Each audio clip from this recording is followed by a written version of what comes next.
ওম শান্তি। আমাদের আজকের এই গভীর মন্থনে বা বিশ্লেষণে সকল রুহানি ভাই ও বোনেদের অনেক অনেক স্বাগত জানাই। ওম শান্তি। আজ আমরা ১০ মে ২৬-এর একটি অত্যন্ত বিশেষ মুরলির সোর্স মেটেরিয়াল নিয়ে আলোচনা করব। মানে এই আলোচনাটা শুধু তাত্ত্বিক জ্ঞানের মধ্যে আটকে নেই। একদমই না। এটা আসলে পুরোটাই প্র্যাকটিক্যাল বা বলা যায় একটা অনুভবের জায়গায় পৌঁছানোর গাইডলাইন। ঠিক। তো শুরুতেই একটা সিনারিও কল্পনা করা যাক। ধরুন চারপাশটা একদম শান্ত। মানুষ হয়তো নিজের রোজকার কাজে ব্যস্ত কিংবা গভীর ধ্যানে বসেছে। হুম। ঠিক সেই মুহূর্তে পায়ের তলার মাটি প্রবল বেগে কাঁপতে শুরু করল। মানে এক ভয়াবহ ভূমিকম্প। তো বিপদের মাত্রাটা মস্তিষ্ক পুরোপুরি বুঝে ওঠার আগেই সেই ভগ্নাংশ সেকেন্ডে মনের ডিফল্ট অবস্থাটা কি হয়? এটা একটা খুব বড় প্রশ্ন। মানে সেটা কি তীব্র আতঙ্ক আর বাঁচার মরিয়া চেষ্টা, নাকি এক নিস্তব্ধ অটল শান্তি, যাকে ইংরেজিতে বলা যায় অথরিটি অফ এক্সপিরিয়েন্স? এটা কিন্তু কোনো দূরবর্তী দার্শনিক ধারণা নয়। মানে এটা বর্তমান সময়ের সবচেয়ে বড় প্রয়োজন। হুম। এই যে আপনি ভূমিকম্প বা প্রকৃতির হঠাৎ ঘটে যাওয়া পরিস্থিতির কথা বললেন, মুরুলিতে ঠিক এই দিকটিকেই ফোকাস করা হয়েছে। আকস্মিক কোনো দুর্ঘটনা, যেখানে হয়তো ১ সেকেন্ডের মধ্যে চারপাশের চেনা জগৎ বদলে যেতে পারে। তখন মন কি সত্যিই প্রস্তুত থাকে? ঠিক সেই মুহূর্তের জন্য আমাদের মানসিক স্থিতিস্থাপকতা কতটা মজবুত, এই মুরুলি মূলত সেই এভারেডি বা সদাপ্রস্তুত অবস্থার গভীরে প্রবেশের পথ দেখায়। মানে প্রস্তুতি এমন হতে হবে যাতে পরিস্থিতি আসার পর মনকে আর নতুন করে বোঝাতে না হয়। মন যেন আগে থেকেই সেই শান্ত অবস্থায় নোঙর করা থাকে, তাই তো? একদম। কিন্তু দেখুন, তত্ত্বগতভাবে এটা শুনতে খুব অনুপ্রেরণাদায়ক মনে হলেও বাস্তবে কিন্তু একটা বড় ফাঁক থেকে যায়। মানে আমরা অনেকেই হয়তো আধ্যাত্মিক জ্ঞান রাখি, হ্যাঁ, অনেক জ্ঞানী থাকে আমাদের। কিন্তু যখন সেই আকস্মিক পরীক্ষার মুহূর্তটি আসে, ধরুন সেটা ভূমিকম্প নাই হোক, হয়তো অফিসে বড় কোনো সংকট, তখন দেখা যায় জ্ঞান শুধু মাথাতেই রয়ে গেছে। অনুভবে বা রিফ্লেক্সে পৌঁছায়নি। ঠিক তাই। আর এখানেই অ্যাভারেডি হওয়ার পথে সবচেয়ে বড় বাধা হয়ে দাঁড়ায় আমাদের নিজেদের পুরুষার্থ বা আধ্যাত্মিক অভ্যাসের ধরন। আজকের সোর্স ম্যাটেরিয়ালে অত্যন্ত স্পষ্টভাবে একটা জায়গার প্রতি দৃষ্টি আকর্ষণ করা হয়েছে, যেখানে আমাদের ভুল হচ্ছে। হ্যাঁ, বাপদাদা বলছেন যে আধ্যাত্মিক চর্চায় পরিশ্রম বা মেহনত করাটা কিন্তু কোনো কাজের কথা নয়। মুরলির অত্যন্ত গভীর একটা দর্শন হল, যেখানে ভালোবাসা থাকে সেখানে পরিশ্রম হয় না। বা লাইনটা খুব সুন্দর, যেখানে ভালোবাসা থাকে সেখানে পরিশ্রম হয় না। একদম। অনেক সময় আধ্যাত্মিক পথের পথিকরা বলেন যে সারাদিন নিজেদের সমানে বা রুহানি স্থিতিতে ধরে রাখতে তাদের অনেক পরিশ্রম করতে হয়। হ্যাঁ, কখনো সফল হন, আবার কখনো তো জাগতিক আকর্ষণে ভেসে যান। ঠিক বলেছেন। তো বিশ্লেষণ অনুযায়ী এই পরিশ্রম করার সোজা অর্থ হল সেখানে অনুভবের অভাব রয়েছে, আর কোথাও একটা ভালোবাসার কমতি আছে। সর্বশক্তিমান সত্তার সাথে যদি আত্মার সত্যিকারের গভীর ভালোবাসা থাকে, তবে তার স্মৃতিতে থাকাটা কখনো বোঝা হতে পারে না। মানে সেটাকে যদি রুটিন বা ডিউটি মনে হয়, তবে বুঝতে হবে সেই পুরুষার্থে প্রাণ নেই, শুধু যান্ত্রিক একটা চেষ্টা আছে। একদম ঠিক ধরেছেন। আচ্ছা, এই পরিশ্রম শব্দটার মেকানিজমটা একটু প্র্যাকটিক্যালি বুঝতে চাইছি। দৈনন্দিন জীবনের একটা সাধারণ পরিস্থিতি ধরা যাক। কর্মক্ষেত্রে বা বাড়িতে কারো কোনো কথায় হঠাৎ খুব রাগ হলো বা মনের মধ্যে ঈর্ষা জন্ম নিল। খুব সাধারণ একটা ব্যাপার। তখন স্বাভাবিক প্রবৃত্তি কি হয়? আমরা সেই নেতিবাচকতাকে জোর করে চাপিয়ে রাখার চেষ্টা করি। দাঁতে দাঁত চেপে মনে মনে বলি, আমি রাগ করব না, আমাকে শান্ত থাকতে হবে। হ্যাঁ, আমরা ভাবি আমি একজন আধ্যাত্মিক মানুষ, আমার রাগ করা সাজে না। তো এই যে জোর করে নিজের ভেতরকার একটা নেতিবাচক স্রোতের উল্টো দিকে সাঁতার কাটার চেষ্টা, একটা মানসিক ঘর্ষণ তৈরি করা, এটাই কি সেই পরিশ্রম? হ্যাঁ, আসলে ঠিক এই ঘর্ষণটাই হলো সেই পরিশ্রম। আমরা যখন বলি আমি রাগ করব না, তখন কিন্তু আমাদের পুরো মনোযোগ সেই রাগের ওপরেই আটকে থাকে। ও আচ্ছা। একটা রূপক দিয়ে বিষয়টা খুব সহজে বোঝা যেতে পারে। ধরা যাক একটা অন্ধকার ঘর। সেই অন্ধকারকে কি ধাক্কা দিয়ে বস্তায় ভরে বা জোর করে ঘর থেকে বের করা সম্ভব? না না, সেটা তো একেবারেই অসম্ভব। ঠিক। অন্ধকারের সাথে লড়াই করাটা কোনো যৌক্তিক সমাধান নয়। অন্ধকার দূর করার একমাত্র মেকানিজম হল আলোর সুইচ অন করা। আলো এলেই অন্ধকার নিজে থেকেই মিলিয়ে যায়। তার জন্য কোনো শারীরিক বা মানসিক পরিশ্রমের প্রয়োজন হয় না। একদম তাই। অর্থাৎ নেতিবাচকতার সাথে সরাসরি লড়াই না করে শুধু নিজের আত্মিক পরিচয়ের সুইচটি অন করতে হবে। মানে আমি শান্তস্বরূপ আত্মা, এই উপলব্ধিতে মনকে সরিয়ে নিলেই দেহবোধের অন্ধকার এমনিতেই গায়েব হয়ে যাবে। ঠিক বলেছেন। কিন্তু দেখুন, এই আলোর সুইচ অন করার রূপকটি শুনতে যতটা সহজ মনে হচ্ছে, বাস্তবে তো মন এত সহজে সুইচ বদলাতে চায় না। সেটা একটা বড় চ্যালেঞ্জ বটে। এখানে মুরুলিতে চিনির মিষ্টটার একটা চমৎকার উদাহরণ দেওয়া হয়েছে। বলা হয়েছে, কেউ যদি চিনির মিষ্টতা একবার নিজে অনুভব করে থাকে, তবে হাজার লোক এসে তাকে বললেও সে বিশ্বাস করবে না যে চিনি তেতো। কারণ তার কাছে তার নিজস্ব অনুভবের অথরিটি আছে। ঠিক। তো আমাদের অনেকেরই তো আধ্যাত্মিকতার এই মিষ্টতার অভিজ্ঞতা আছে। তাহলে অমৃতবেলায় বা সকালের ধ্যানে সেই যে এক গভীর শান্তির অনুভব হয়, তা দুপুরের কাজের চাপে বা সংসারের কোলাহলে তিক্ততায় বদলে যায় কেন? মানে সেই অথরিটি এত সহজে হারিয়ে যায় কিভাবেই, এটাই তো প্রশ্ন। হ্যাঁ, ঠিক তাই। এই হারিয়ে যাওয়ার পেছনের বিজ্ঞানটা হলো স্বাদ এবং স্বভাবের মধ্যে পার্থক্য। স্বাদ আর স্বভাব, বিষয়টা একটু খোলসা করবেন? হ্যাঁ, মানে আমরা সেই আধ্যাত্মিক মিষ্টতাকে শুধু একটা সাময়িক স্বাদ বা ইমোশনাল হাই হিসেবে গ্রহণ করেছি। সকালের শান্ত পরিবেশে সেই অনুভবটি হয়তো অত্যন্ত সুন্দর একটা আবেগের স্রোত ছিল, কিন্তু তা আমাদের ন্যাচারাল নেচার বা স্বভাবে পুরোপুরি মিশে যায়নি। ও আচ্ছা। যখন কোনো কিছু সত্তার গভীরে শিকড় গাড়ে, তখন তা স্বভাব হয়ে যায়। আর স্বভাব হয়ে গেলে বাইরের পরিস্থিতি যতই প্রতিকূল হোক না কেন, তা কিন্তু টলানো যায় না। তার মানে দুপুরের কাজের চাপে যদি সেই শান্তি হারিয়ে যায়, তবে বুঝতে হবে সকালের যোগে অনুভবের গভীরতার কোথাও একটা ঘাটতি ছিল। একদম ঠিক। আমরা হয়তো তাত্ত্বিক স্তরে শান্ত ছিলাম, কিন্তু সেই শান্তি আমাদের স্নায়ুতন্ত্রে, আমাদের রিফ্লেক্সে পুরোপুরি প্রোগ্রামড হয়নি। এই প্রোগ্রামিংয়ের বিষয়টা খুব ইন্টারেস্টিং। তার মানে আমাদের মন এমনভাবে প্রোগ্রামড হয়ে আছে যা আমাদের বারবার ওই পুরনো অভ্যাসে টেনে নিয়ে যায়। আলোর সুইচ অন করা সহজ হলেও আমাদের এই জাগতিক পরিচয় বা দেহবোধ এত জোরালো কেন যে একটু অসতর্ক হলেই আমরা আবার সেই পুরনো খোলসে ঢুকে পড়ি? এটা তো একটা বিশাল মাধ্যাকর্ষণ শক্তির মতো কাজ করে মনে হচ্ছে। ঠিকই বলেছেন। আর এই মাধ্যাকর্ষণ শক্তির মূল উৎস লুকিয়ে আছে আমাদের লৌকিক পরিচয়ের দীর্ঘমেয়াদী অভ্যাসের মধ্যে। আচ্ছা। আজকের মূল্যতে এর একটা অসাধারণ দৃষ্টান্ত দেওয়া হয়েছে, আমাদের লৌকিক শরীরের নাম। একবার ভেবে দেখা যাক, যখন খুব ভিড় ও কোলাহলের মাঝেও কেউ দূর থেকে সেই নির্দিষ্ট নামটি ধরে ডাকে, তখন অবচেতনভাবেই কান ঠিক সেই দিকে চলে যায়। হ্যাঁ, এক সেকেন্ডও তো ভাবতে হয় না যে আমার নাম কি বা আমাকে ডাকছে কিনা। ঠিক তাই। এই দেহবোধ এত পাক্কা হয়ে গেছে কারণ জন্মের পর থেকে শুরু করে ছোটবেলা থেকে হাজারো বার, লক্ষবার এই নামের অভ্যাস করানো হয়েছে। মস্তিষ্ক এই নামের সাথে এতটাই একাত্ম হয়ে গেছে যে এটা একটা স্বতঃস্ফূর্ত রিফ্লেক্সে পরিণত হয়েছে। একদম। এটা একটা বিরাট উপলব্ধি। তার মানে এখানে কোনো আধ্যাত্মিক জাদুমন্ত্র কাজ করছে না, এটি নিঃস্বকী এক দীর্ঘমেয়াদী নিরন্তর অভ্যাসের ফল। হ্যাঁ, আমরা দশকের পর দশক ধরে নিজেদের এই শরীরের পরিচয়ে, এই নামে, পদবিতে অভ্যস্ত করেছি। তাহলে আধ্যাত্মিক পরিচয়ের ক্ষেত্রেও তো এই একই নিউরোপ্লাস্টিসিটির নিয়ম প্রযোজ্য হবে, তাই না? একদম 100%। মানে আমি মাস্টার সর্বশক্তিমান বা আমি শান্তস্বরূপ, এই রুহানি পরিচয়টিকে শুধু তোতা পাখির মতো মুখস্থ করলে তো মস্তিষ্ক সেটাকে গ্রহণ করবে না। না, শুধু মুখে বললে হবে না। এই নতুন পরিচয়টিকে লৌকিক নামের মতনই স্বাভাবিক করার জন্য তো প্রতিটি কর্মের আগে, প্রতিটি চিন্তাস্তরে একে অনুভব করতে হবে। আর মুরলির মূল নির্দেশনাই কিন্তু এটাই। যখন এই রুহানি স্মৃতি লৌকিক নামের মতোই আমাদের কাছে স্বাভাবিক ও স্বতঃস্ফূর্ত হয়ে যাবে, তখনই বলা যাবে যে আত্মা অনুভবী মূর্ত হয়েছে। এই নিরন্তর অভ্যাসই হল সেই চাবিকাঠি যা আত্মাকে হঠাৎ আসা যে কোনো পরিস্থিতির জন্য এভারেডি করবে। এভারেডি হওয়ার অর্থ শুধু বিপদের জন্য প্রস্তুত থাকা নয়। তাহলে আর কি? এর অর্থ হল 1 সেকেন্ডের মধ্যে সব মোহমায়া, জাগতিক আকর্ষণ ত্যাগ করে নিজের ফারিস্টা বা অ্যাঞ্জেলিক স্বরূপে স্ফীত হওয়া। কোনো পরিস্থিতি এলেও মন যেন 1 সেকেন্ডের ভগ্নাংশও বিচলিত না হয়। আর তা নিশ্চিত করার একমাত্র উপায় হল এই রুহানি পরিচয়টিকে নিজের ডিফল্ট রেসপন্স বা স্বভাবে পরিণত করা। একদম ঠিক।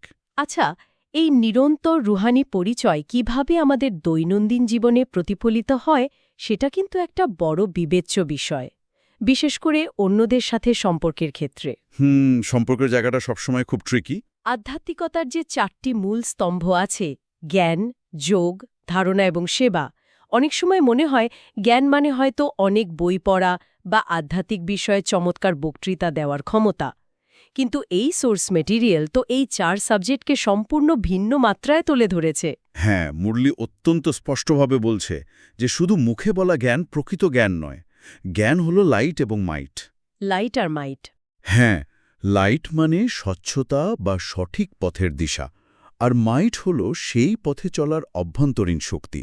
এই লাইট এবং মাইট আমাদের প্রতিটি কর্মে প্রতিফলিত হতে হবে। আচরণের মধ্যে দিয়ে সেই আলো ও শক্তি দৃশ্যমান হওয়া প্রয়োজন। একদম। একইভাবে যোগের সাবজেক্টও শুধু একটা নির্দিষ্ট সময়ে চোখ বন্ধ করে এক জায়গায় বসে থাকার মধ্যে সীমাবদ্ধ নয়। হ্যাঁ, শুধু মেডিটেশন রুমে বসে থাকাই তো যোগ নয়। ঠিক, যোগ মানে হলো কর্মেন্দ্রিয়জিত হওয়া, মানে নিজের চোখ, কান, মুখ সহ সমস্ত ইন্দ্রিয়ের ওপর স্বরাজ্য স্থাপন করা। চলতে ফিরতে কাজ করতে করতেও যখন ইন্দ্রিয়গুলোর ওপর পূর্ণ নিয়ন্ত্রণ থাকে আর মনের প্রশান্তি বজায় থাকে, তখনই তা প্রকৃত কর্মযোগ হয়ে ওঠে। কিন্তু দেখুন, এই কর্মযোগের পথে সবচেয়ে বড় ঘর্ষণ তো তৈরি হয় সম্পর্কের ক্ষেত্রে। একটা বাস্তব চ্যালেঞ্জের কথা বিবেচনা করা যাক। হ্যাঁ, বলুন। ধরুন, কোনো আধ্যাত্মিক পরিবারে বা সেন্টারে এমন কোনো ব্যক্তি আছেন যার স্বভাব বা সংস্কার অত্যন্ত কঠিন। হয়তো পদে পদে তার সাথে মতবিরোধ হয়, তিনি সমালোচনা করেন বা কাজের পরিবেশ নষ্ট করেন। এমনটা প্রায়শই দেখা যায়। তখন তো খুব স্বাভাবিকভাবেই মনে হয়, এই মানুষটা তো এমনই, এ কখনো বদলাবে না, এর পেছনে সময় বা এনার্জি নষ্ট করে কোনো লাভ নেই, একে এড়িয়ে চলাই ভালো। তো নিজের মানসিক শান্তি বজায় রাখার জন্য এই যে একটা এড়িয়ে চলার প্রবণতা, এটা কি যুক্তিসঙ্গত নয়? বাইরে থেকে দেখতে এটা কিন্তু অত্যন্ত সাধারণ এবং নিরাপদ একটা মানবিক প্রতিক্রিয়া মনে হতে পারে। হ্যাঁ, সেলফ প্রিজার্ভেশন। ঠিক, কিন্তু মুরলীর আধ্যাত্মিক দৃষ্টিকোণ থেকে এটি একটা বড় মাপের বিচ্যুতি। আজকের সোর্স মেটেরিয়ালে এই মানসিকতাটিকে একটা অত্যন্ত শক্তিশালী শব্দ দিয়ে বর্ণনা করা হয়েছে। বাপ্তাদা একে বলেছেন সূক্ষ্ম ঘৃণা ভাবনা। সূক্ষ্ম ঘৃণা, ইংরেজিতে যাকে বলে সাবটল হেট্রেড। হ্যাঁ, এই শব্দটা নিয়ে একটু গভীরভাবে ভাবা প্রয়োজন। বাপ্তাদা স্পষ্ট করেছেন যে কাউকে তার সংস্কারের কারণে ছেড়ে দেওয়া, তার থেকে মুখ ফিরিয়ে নেওয়া বা তার পরিবর্তন সম্পর্কে নিরাশ হওয়া কখনোই শুভ ভাবনা হতে পারে না। সূক্ষ্ম ঘৃণা শব্দটা শুনতে বেশ অস্বস্তিকর লাগছে, কারণ আমরা সাধারণত ঘৃণাকে চিৎকার, রাগ বা সরাসরি বিদ্বেষ হিসেবে কল্পনা করি। একদম। মুখে কথা বলছি, ওম শান্তি বলছি, কিন্তু ভেতরে ভেতরে তাকে বাতিল করে দিচ্ছি। ঠিক বলেছেন। আমরা তাকে একটা লেবেল পরিয়ে দিয়েছি যে একে দিয়ে কিচ্ছু হবে না। এই যে ভেতরে ভেতরে কাউকে খারিজ করে দেওয়া, এটাই কি সেই সূক্ষ্ম ঘৃণা? এই বিশ্লেষণটি অত্যন্ত নিখুঁত। সূক্ষ্ম ঘৃণা বাইরে থেকে দেখা যায় না, এটি অত্যন্ত ভদ্রতার মোড়কে ঢাকা থাকে। কিন্তু ভাবনার এই জায়গাটিতেই সবচেয়ে বড় অসঙ্গতি লুকিয়ে আছে। একটা বড় কন্ট্রাডিকশন। মুরলী একটা প্রশ্ন তুলছে, আমরা যদি সম্পূর্ণ প্রকৃতিকে, এই বিশ্বব্রহ্মাণ্ডের পঞ্চতত্ত্বকে শতপ্রধান বা পবিত্র করার বিশাল সংকল্প নিয়ে থাকি, তবে আমাদেরই আধ্যাত্মিক পরিবারের বা আশপাশের কোনো একটা আত্মাকে আমরা কিভাবে বাদ দিতে পারি? বা এটা তো স্ববিরোধী হয়ে গেল। একদম তাই। প্রকৃত সেবাধারী তো সেই যে পতিতকেও তুলে ধরে, দুর্বলকেও নিজের শক্তি দিয়ে, স্নেহ দিয়ে সহযোগ দেয়। কারো কঠিন সংস্কার দেখে পিছিয়ে আসা বা নিরাশ হওয়ার অর্থ হল নিজের অনুভবী অথরিটি এবং আধ্যাত্মিক শক্তি থেকে সরে আসা। এটা সত্যিই একটা বড় আয়নার মতো কাজ করে। নিজের ভেতরের এই প্রচ্ছন্ন এড়িয়ে চলার প্রবণতাগুলো নিয়ে নতুন করে ভাবতে বাধ্য করে। এটা সেলফ রিফ্লেকশনের জন্য খুব জরুরি। কিন্তু একই সাথে মনে একটা সংশয়ও তৈরি হয়। চরম কঠিন পরিস্থিতিতে বা যখন কেউ সত্যি তীব্র আঘাত করছে, তখনও কিভাবে এই নিরবচ্ছিন্ন শুভ ভাবনা বজায় রাখা সম্ভব? হ্যাঁ, প্রশ্ন আসাটা স্বাভাবিক। এর কি কোনো বাস্তব প্রমাণ আছে, নাকি এটা শুধুই একটা আদর্শগত ধারণা? মুরলিতে এই প্রসঙ্গে ব্রহ্মা বাবার জীবনের অন্তিম সময়ের যে উদাহরণ টানা হয়েছে, তা মনে হয় এই সংশয়ের সবচেয়ে বড় উত্তর। ঠিক ধরেছেন। ব্রহ্মা বাবার জীবনের শেষ দিনগুলোর ঘটনাবলী সত্যি অনুভবী মূর্ত হওয়ার চরম শিখরটিকে তুলে ধরে। জীবনের একেবারে অন্তিম পর্যায়ে তিনি তীব্র শারীরিক কর্মভোগ বা যন্ত্রণার মধ্যে দিয়ে যাচ্ছিলেন। কিন্তু আশ্চর্যের বিষয় হল, তিনি কাউকেই তা বুঝতে দেননি। মানে এত কষ্ট প্রকাশ করেননি? না, তার চারপাশের মানুষজন যারা সারাদিন তার সেবা করতেন বা তার কাছাকাছি থাকতেন তারাও টেরি পাননি যে তিনি কতটা শারীরিক কষ্টের মধ্যে দিয়ে যাচ্ছেন। অবিশ্বাস্য। তিনি সম্পূর্ণ নিরাকারী, নিরহংকারী এবং নির্বিকারী স্থিতিতে ছিলেন। শারীরিক কষ্ট তার মানসিক স্থিতি বা চেহারা স্নিগ্ধতাকে এক তিলও ম্লান করতে পারেনি। আর সবচেয়ে বড় কথা হল, শরীর ছাড়ার আগে তিনি তার অনুগামীদের কেবল ৩টি শব্দের অত্যন্ত গভীর একটি পাঠ দিয়ে গেছেন: শুভ ভাবনা এবং শুভ কামনা। কি অবিশ্বাস্য একটা অবস্থা! নিজের শরীর যখন তীব্র যন্ত্রণায় ভেঙে পড়ছে, চারপাশের পরিবেশ যখন অনুকূল নয়, তখনও নিজের ভেতরে শান্ত অবস্থাকে টলাতে না দেওয়া। এটাই হল অনুভবের শক্তি। মুরলির বরদান অংশে ফরিস্তা বা অ্যাঞ্জেল হওয়ার জন্য যে দুটি শক্তির কথা বলা হয়েছে, এই ঘটনাটির আলোকে সেগুলো যেন আরও স্পষ্ট হয়ে ওঠে। হ্যাঁ, ওই দুটো শক্তির কথা খুব গুরুত্বপূর্ণ। একটা হলো মনন শক্তি বা পাওয়ার টু পন্ডার, আর অন্যটি হলো সহন শক্তি বা পাওয়ার টু টলারেট। এটা অনেকটা একটা পাখির দুটো ডানার মতো কাজ করে বলে মনে হচ্ছে। চমৎকার উপমা। মনন শক্তি বা গভীরভাবে ভাবার ক্ষমতা আমাদের অন্তরে জ্ঞানের আলো নিয়ে আসে, যা সঠিক পথ দেখায়। কিন্তু শুধু পথ জানলেই তো হবে না, সেই পথে চলতে গেলে যে বাধা আসবে তা তো পার হতে হবে। একদম। আর সেখানেই আসে সহনশক্তির ভূমিকা। ঠিক। আর এই সহনশক্তি আমাদের সেই শত বাধা বিপত্তির মাঝেও টিকে থাকার ইঞ্জিন বা মাইট হিসেবে কাজ করে। এই দুটো ডানার ভারসাম্য ছাড়া তো ফরিস্তা স্তরে উন্নীত হওয়া অসম্ভব। হ্যাঁ, এই মনন শক্তি আর সহনশক্তি মিলেই একটা আত্মাকে সেই লাইট আর মাইট প্রদান করে, যা তাকে বাইরের সব প্রভাব থেকে মুক্ত রাখে। আর এই দুই শক্তির ভারসাম্য বজায় রাখার জন্য, বা বলা যায় এই শক্তি যেন কোনোভাবেই নষ্ট না হয়, তা নিশ্চিত করার জন্য আজকের মুরলি স্লোগানটি একটা অত্যন্ত সতর্কমূলক বার্তা দেয়। কি বার্তা? স্লোগানে বলা হয়েছে ব্যর্থ বলা, অর্থাৎ অনেককে ডিস্টার্ব করা। আমরা অনেক সময় না বুঝেই অপ্রয়োজনীয় বা ব্যর্থ কথায় মেতে উঠি। হ্যাঁ, মনে হয় একটু হালকা গল্পগুজব করলে বা অন্যের সমালোচনা করলে কি আর ক্ষতি হবে। কিন্তু মুরলির বিজ্ঞান বলছে, এই ব্যর্থ কথার মাধ্যমেই আমাদের সঞ্চিত আধ্যাত্মিক শক্তি সবচেয়ে বেশি লিক বা লিকুইডেট হয়ে যায়। এই শক্তির লিকেজ বা ফুটো হয়ে যাওয়ার বিষয়টা খুব মারাত্মক।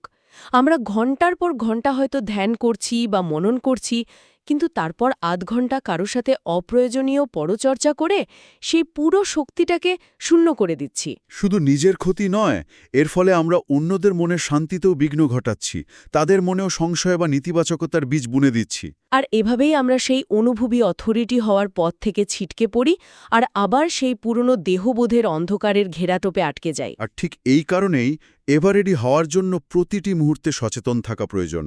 ব্যর্থ কথা, সূক্ষ্ম ঘৃণা বা পরিস্থিতির সাথে লড়াই করার পুরনো অভ্যাসগুলো আসলে আমাদের সেই কাঙ্ক্ষিত স্থিতি থেকে দূরে সরিয়ে রাখে।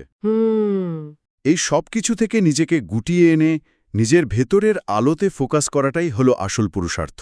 তাহলে আজকের এই সম্পূর্ণ গভীর আলোচনার সারমর্ম যদি আমরা এক জায়গায় করি, তবে দেখতে পাই যে আমাদের মূল গন্তব্য হল মাস্টার প্রকৃতিপতি হিসেবে নিজেদের সমানে স্থিত থাকা। Master of nature. হ্যাঁ, বাইরের প্রকৃতি বা পরিস্থিতি যতই ভয়ঙ্কর হোক, চারপাশের মানুষ যতই নেতিবাচক হোক না কেন, আত্মার ভিতরের সেই সাক্ষী বা ডিট্যাচড স্থিতি যেন অটল থাকে। কোনো পরিস্থিতি যেন আমাদের ভেতরের সুইচটিকে অফ করতে না পারে। একদম। বাইরের যে কোনো ঝড় বা দুর্যোগের মুহূর্তে কিংবা হঠাৎ আসা কোনো কঠিন পরিস্থিতিতেও যেন আমরা ১ সেকেন্ডের ভগ্নাংশের মধ্যে নিজেদের সেই পরিস্তা স্বরূপে গুটিয়ে নিতে পারি। এটাই হলো এভারেডি থাকার প্রকৃত অর্থ এবং অনুভবী অথরিটির আসল পরিচয়, যেখানে কোনো পরিশ্রম নেই, ঘর্ষণ নেই, আছে শুধু এক গভীর স্বতঃস্ফূর্ত অনুভব। এই দীর্ঘ এবং আলোড়নতোলা আলোচনার শেষে একটা গভীর ভাবনার খোরাক নিয়ে আমরা বিদায় নিতে পারি। হ্যাঁ, নিশ্চয়ই। আজ আমরা দেখলাম কিভাবে একটা লৌকিক নাম এবং পরিচয় দশকের পর দশক ধরে চর্চার ফলে আমাদের এই জাগতিক কাঠামোর সবচেয়ে পাক্কা এবং স্বতঃস্ফূর্ত রিফ্লেক্স তৈরি করেছে। কেউ ডাকলেই আমরা না ভেবেই ফিরে তাকাই। ঠিক, কিন্তু একবার গভীরভাবে ভেবে দেখা যাক তো, যদি আমরা সচেতনভাবে ঠিক একই তীব্রতায় কেবল পরমাত্মার দেওয়া সেই রুহানি পরিচয়তেই সাড়া দেওয়া শুরু করি, তবে আমাদের প্রাত্যহিক বাস্তবতা কতটা অবিশ্বাস্যভাবে বদলে যাবে। সত্যি, এটা ভাবলেই একটা শিহরণ জাগে। কি হবে যদি আমাদের প্রকৃত নাম আদৌ কোনো জাগতিক শব্দ না হয়ে কেবলই এক নিস্তব্ধ, গভীর শান্তির অবস্থা হয়?